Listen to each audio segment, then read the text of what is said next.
is good, y'all? Welcome back to Deluxe Sundays. This was kind of like a highly requested haircut. I remember posting this haircut of my boy a while ago, and a lot of people said they wanted a tutorial on this, so it took me a while to go ahead and get this thing started and go ahead and get this thing recorded as well, but finally did. As you saw in the intro video, this was like around the time frame still of when I first picked up the cordless Wahl Seniors. So this is gonna be like the very last one where I didn't have a fucking clue what I was doing, bro. I'm not gonna lie to you. Like, it's still this one. I was like, all right, like I'm kind of getting the techniques down of the guards, but I think this was like the same day as my last video.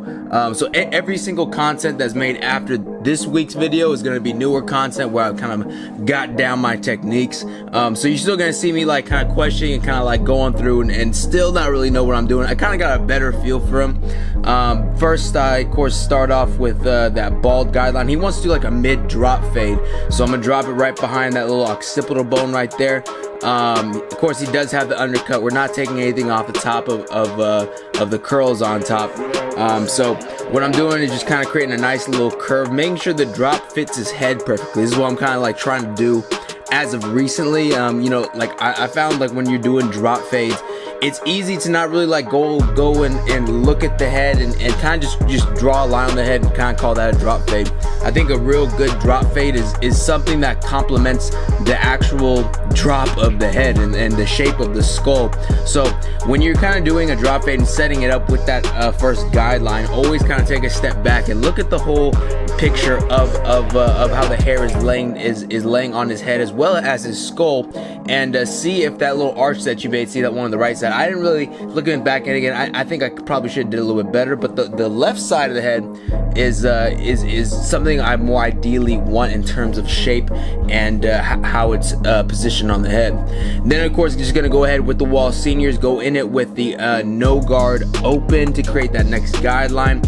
I still use my Andis Fade Masters to get that first guideline out. Of course, going from close halfway to open and then just lever playing it and kind of any dark spots, making sure it's all smooth all the way out. And you know, that's kind of like the basis of my fading. For those of you that are new to my channel, it's really like creating a guideline and taking that line out. With the Fade Masters, that's how I usually go about things, just because like you can see like the levers and everything on there has little notches on the side. With the Seniors, you're gonna see me go ahead and go with the 1.5 guard. And I'm gonna kind of go up a little bit higher to where I generally want the fade to end. So I'm gonna open it up and then I'm gonna close it up. But this is like kind of just like getting the basis of where I want to keep the fade at. I don't want to take the fade up any higher than that general area with what I went with the 1.5 guard. And then I'm just gonna work my way down from then I'm gonna go the 1 guard open to close, I believe, and then I went with the 0 guard. So I changed my technique from this a little bit to now. Like now, I would have went with the 1 guard close first. I like setting the 1 guard close guideline first and then fading out with the 1 guard, if that makes sense. Next week, you guys will see what I'm really talking about. But when I'm fading all the way down from half 1 guard and then to a 0 guard, I kind of get lost. Like you kind of lose your position. The lines kind of get blurred, especially with how the cordless Seniors fade. It's more of a softer blend, so everything kind of just mixes in together. There's no real defined lines to where you can just take out. You're gonna see me going with the no guard open. I'm kind of picking out any darker spots, and I'm gonna throw on some more guards and try to work out that fade. It still wasn't coming out as well as I wanted to. Just because I wasn't comfortable with my technique on these yet. I thought, all right, like if I just fade all the way down, now that'll be, you know, the key. It really wasn't. But like I said, next week you guys will see footage of how I corrected that. Now, of course, going on and balding them out. These are my Slimline Pro LIs with my boy Astro's ES3 blade on there. You can go ahead and purchase that on ES3.com, I believe. You can go check out his Instagram at Astro. And then just go ahead and get on start on the other side. And when I am doing these drop fades, I really want to make sure the fade kind of stays in that little area of what I set it up to be with that first initial line. As you can see how it drops perfectly right behind that occipital bone. That's kind of like the perfect shading that I really want to exemplify and kind of have throughout the whole fading process. I don't want to take that up too high on that acceptable bone, because then it's not a drop fade, it's a mid fade. You really want that drop fade to stay darker on the bottom part of his head. And then going in with the Slimline Pros again, just cleaning everything up.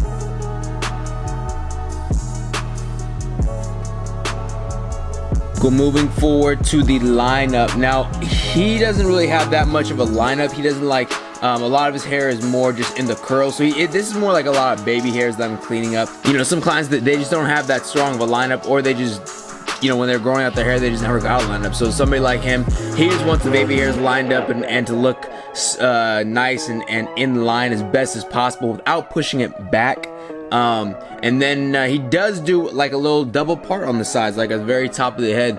And I'm just gonna set those in. When I do these double parts, because I do one on the left side and the right side, it's a little different. I've never, it kind of threw me off first time when he told me to do it to him before. But I always try to set one in, and then I try to look him from the frontal view to kind of get a good idea to where to place that next one. I just want to holler at my barbers real quick. Listen up, y'all. If you guys are not on social media right now, unfortunately, you guys are getting left behind in the industry. Everything in the industry beyond this point will be built off your brand that you build online. Whether you want to sell your own products, whether you want to be a platform artist, start education, or even whether you want to be a highly exclusive barber with a high demand of clientele. The window is closing. Take advantage on the early opportunities, but it's not too late if you know exactly what you are doing. I went ahead and created a 17 video in-depth course for you who want to be a part of the industry's social media side and break down exactly everything you're going to need to know and what you are doing and why it's not working for you, and give you the exact model of how to dominate social media right now. If you've always wanted to grow your social media page and have a position on social media with your business, I highly recommend you at least go ahead and check out the free 45-minute video that I have down below. I'll post a link. It's free to check out before the course, give you a little bit more insight on what the course is about. Link is down below. And then finishing them off with the straight razor blade. Whenever I go with the straight razor blade after I do fibers, I like to go working my way down, then backhand it into the lineup. That's just to knock off any other excess hair fibers that might have leaked onto his forehead, so it doesn't kind of get clogged up and look too unnatural on his lineup. And then kind of just adding the finishing touches with that. Those are, I didn't even tell you guys what those are the Wahl Retro trimmers. Those are cool trimmers. I don't really use those as much. The motor kind of runs a little, it runs weird on me, honestly. So like next week you'll see what trimmers I'm using currently.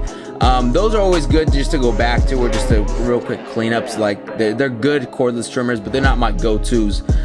Then of course just go ahead and take out all the clips. And that is the finish of the drop fade, mid drop fade. I don't know, OBJ top. Beckham Jr. was good, bro. You just got the new contract. That's all you really need to do. It's very simple haircut. Take it down all nice and even. Very clean cut. It's gonna last him a while. And of course with the parts it looks super. It's a little bit of a different twist on it, but very highly effective haircut that works. It's very wearable throughout the day. Hope you guys enjoyed this. I'll be coming out with new content. Stay tuned. I'll see you guys next week. All right.